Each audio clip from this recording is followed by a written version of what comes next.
The wind bit through her thin shawl like teeth, carrying the scent of pine and the promise of coming snow. Alara huddled deeper into the meager shelter of the rock overhang, watching the distant lights of the settlement twinkle like indifferent stars. They were beacons of warmth and community, places she was no longer welcome. Not since the incident. They called her strange, whispered about the witch sight in her eyes. Her sensitivity, the way she felt the ground tremble hours before a rockslide. How she knew which herbs would soothe a fever just by their scent. How animals unnaturally calmed in her presence. They saw it as a curse, a sign she was unnatural. Fear, a venomous thing, had turned their faces hard and their words sharp. Her own family, pressured by the frightened townsfolk, had sent her away with little more than the clothes on her back and a father's pained, averted gaze. The memory was a physical ache in her chest, worse than the gnawing hunger in her belly. She was 16, alone, and the vast, indifferent wilderness was her only companion. Every snap of a twig, every mournful howl of a coyote, was a threat. The air was heavy, not just with the cold, but with the weight of her despair. She pressed her forehead against the cold rock, tears freezing on her cheeks. They said she brought bad luck, that her strange knowing would ruin them. But all she had ever wanted was to belong, to understand the world around her, to use the senses that felt both a burden and an intrinsic part of her being. The ground beneath her felt rigid, holding ancient secrets. She could feel the subtle shift in the temperature, the increasing bite of the wind signaling a change.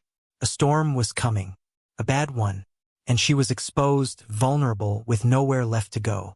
The thought was a cold dread that settled deep in her bones, colder than the mountain air. She closed her eyes, trying to push away the images of accusing faces, the harsh words, the feeling of being utterly abandoned. Her only comfort was the land itself. In a strange, silent conversation she had always held with it.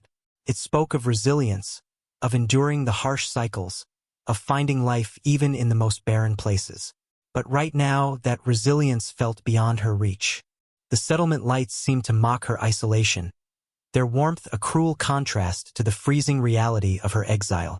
She was a pariah, cast out for being different, for seeing and feeling what others couldn't or wouldn't. The fear in their eyes had been absolute, a wall higher and colder than any mountain peak. She wrapped the thin shawl tighter, shivering. Survival felt like a distant, impossible dream. She must have drifted into a fitful, freezing sleep, because when she woke, the light was gray and thin, and the air was thick with the smell of impending snow. Her limbs were stiff, aching with cold. She pushed herself up, body protesting. The storm she had sensed was gathering force. She needed shelter, real shelter, and quickly. Her eyes scanned the harsh landscape, desperation rising. That's when she saw it, a thin plume of smoke rising against the stark outline of the trees, further up the slope than the settlement. It came from a small, isolated cabin, half hidden by the rocks and pines. It belonged to Silas, Old Man Silas, another outcast living alone for years, rumored to be taciturn, perhaps even dangerous, but mostly just left alone. He was another ghost on the periphery of the town's life. She hesitated. Approaching anyone felt like risking another wave of fear and rejection. But the alternative was succumbing to the cold, to the storm that she could now feel pressing in on all sides, the wind picking up a mournful whine.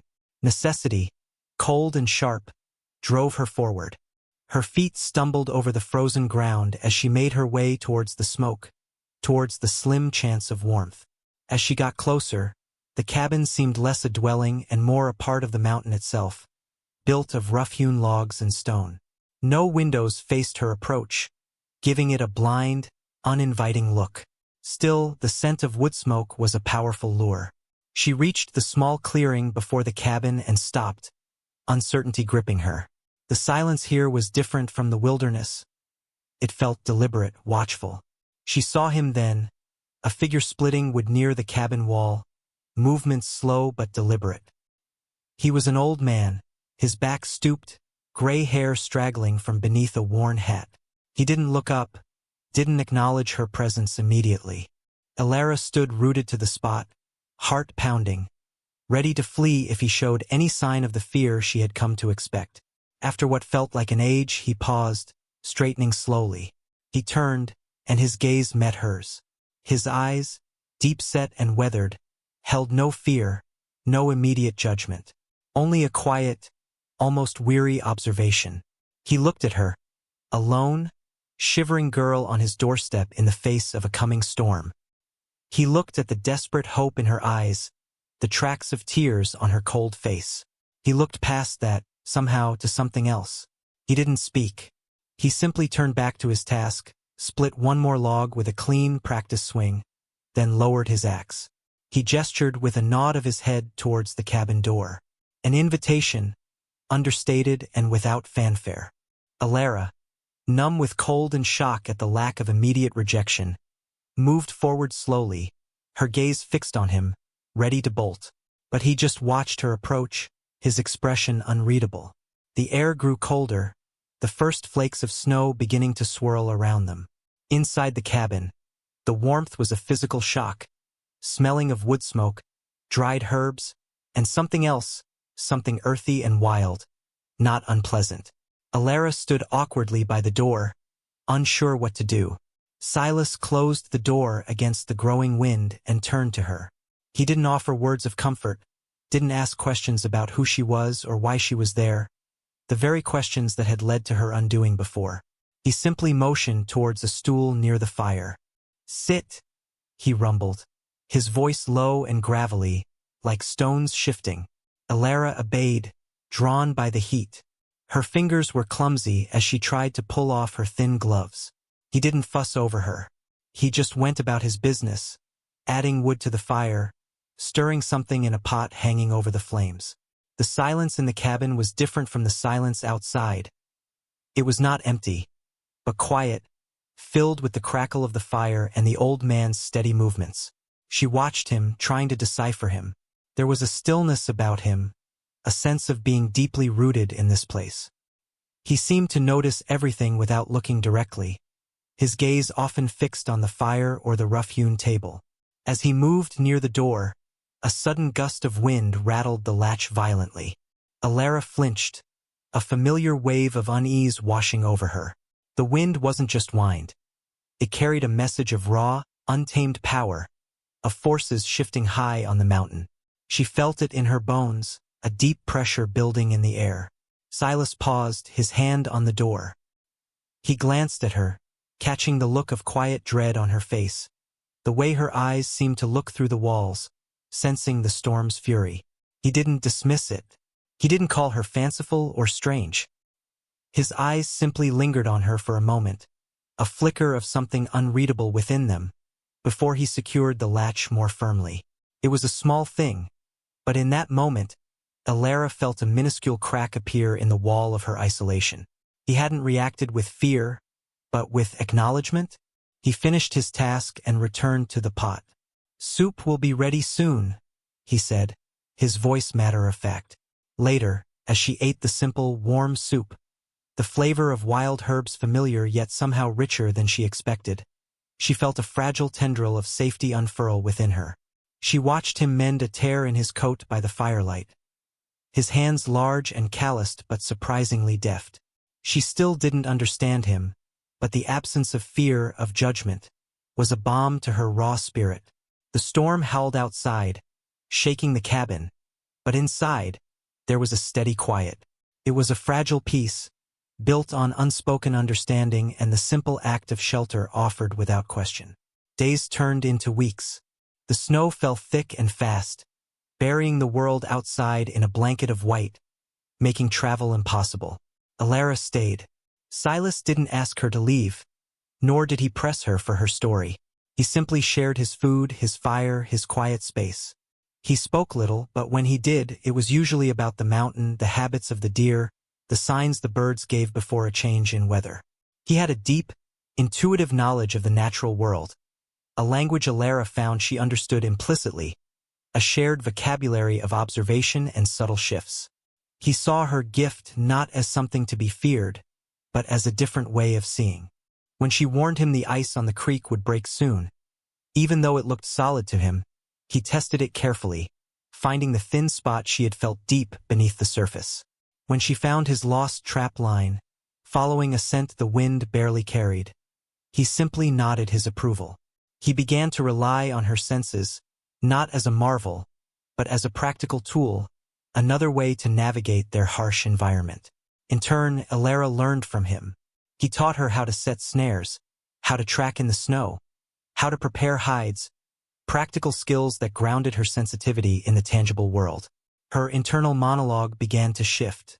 The constant fear and despair lessened, replaced by a quiet vigilance, a growing confidence in her own capabilities. She was no longer just sensing the world. She was interacting with it, shaping her survival with her unique understanding. The unspoken trust between them grew, solid, built on shared tasks and mutual reliance. Silas, the silent outcast, and Alara, the shunned girl, formed a partnership forged in isolation. She saw the quiet kindness beneath his gruff exterior, the deep respect he held for the wilderness that sustained them.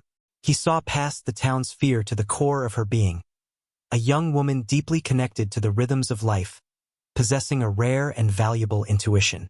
One evening, as a particularly vicious blizzard raged outside, shaking the cabin to its foundations, Silas looked at her across the fire.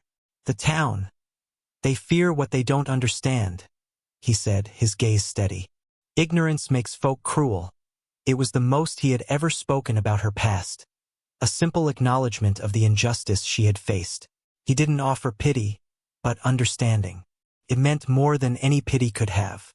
The storm finally broke, leaving behind a world transformed by snow. But the real test came a few weeks later. Rustlers, men known for their brutality, were rumored to be operating in the area, preying on isolated homesteads. Silas had a small herd of mountain sheep, his main source of livelihood. One cold, clear morning, Alara was outside, the air crisp and still, but something felt wrong. The usual sounds of the wilderness were muted. A strange tension held the air. She felt it vibrate, a low hum of danger approaching. She ran back to the cabin, breath catching in her throat. "Silas!" she cried, urgency in her voice. "Men, coming this way." Not hunters, her senses were screaming a warning. Silas looked at her face, saw the certainty in her eyes, the way her body was coiled with apprehension. He didn't question it. He grabbed his rifle, his movements quick despite his age. "How many? Which way?" he asked, his voice low. Alara closed her eyes for a moment, focusing, reaching out with her senses. She felt them rough and careless, moving through the trees to the northeast. "4," she said, opening her eyes. Coming from the old logging trail, Silas nodded, his jaw set. There wasn't time to gather the sheep. He looked at her. "Stay inside," but Alara shook her head. "I can help. I know these rocks, the paths, and more importantly," she could sense the men, their movements, their intent. It was a horrible, invasive feeling, but a clear guide. This was it. The moment her gift wasn't just for sensing storms or finding herbs, but for protecting the only person who had ever accepted her. Together, they moved through the rocky terrain, Alara moving with surprising agility, guiding Silas along paths only she seemed to feel were right, keeping them hidden, sensing the rustlers' positions even when they were out of sight. She felt their impatience, their rough energy. They were headed towards the sheep pen. They needed to move faster.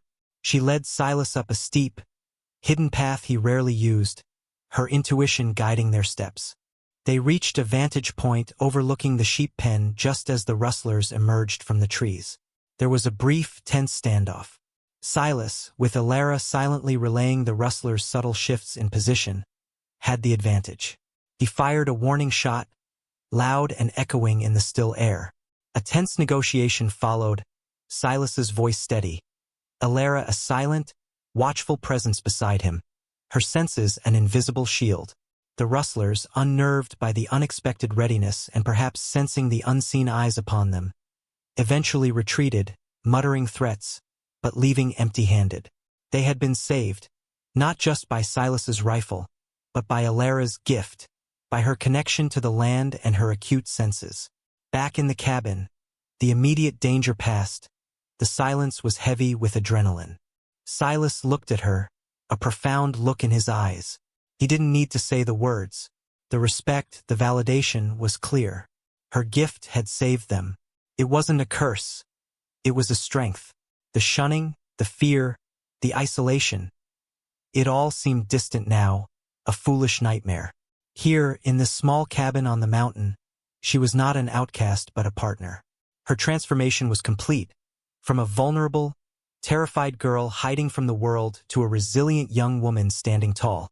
Her unique abilities finally recognized and valued. The harsh environment that had seemed so threatening now felt like home, a place where she belonged, where her gift was not feared but embraced.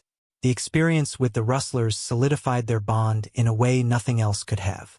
Alara was no longer just staying with Silas. They were a unit. The old man, once a solitary figure on the mountain, now had a companion, a partner who saw the world with a depth he had only ever felt intuitively. Alara, who had known only fear and rejection, found not just refuge, but purpose and acceptance. Her senses, once a source of her isolation, were now her greatest asset, weaving her into the fabric of the mountain and into the life of the man who lived there. She learned to temper the intensity of her perceptions, to use them deliberately, honing her intuition into a practical skill. Silas taught her patience, the quiet strength of enduring. He showed her that being different wasn't a flaw, but a unique perspective, a way of seeing the hidden truths of the world. The townsfolk remained in their settlement, their fears and judgments contained by distance and their own limited vision. Alara no longer yearned for their acceptance. Their world felt small and superficial compared to the vast, complex, and honest world of the mountain that she now navigated with confidence. Her internal landscape mirrored the external one. The storms of fear had passed, leaving behind a clear, resilient strength. The quiet connection between her and Silas deepened, a bond built on shared hardship, mutual respect, and the unspoken language of the wilderness. He was an old man who had seen enough of life to know that fear was the real curse, and kindness, quiet and unwavering, was the true strength. He had looked at a young woman the world had cast aside and seen not a witch, but someone precious, possessing a deep attunement to the life around her. And in his acceptance, Alara found the acceptance of herself. She stood taller now, her gaze clear, no longer averting her eyes. The mountain was her home, the wind her confidant, and the old man her family. Her unusual gift, once a source of pain, was now the foundation of her strength, her belonging, and her quiet hope for the future. She had not been saved by a dramatic gesture, but by the simple, profound act of being truly seen and accepted for who she was.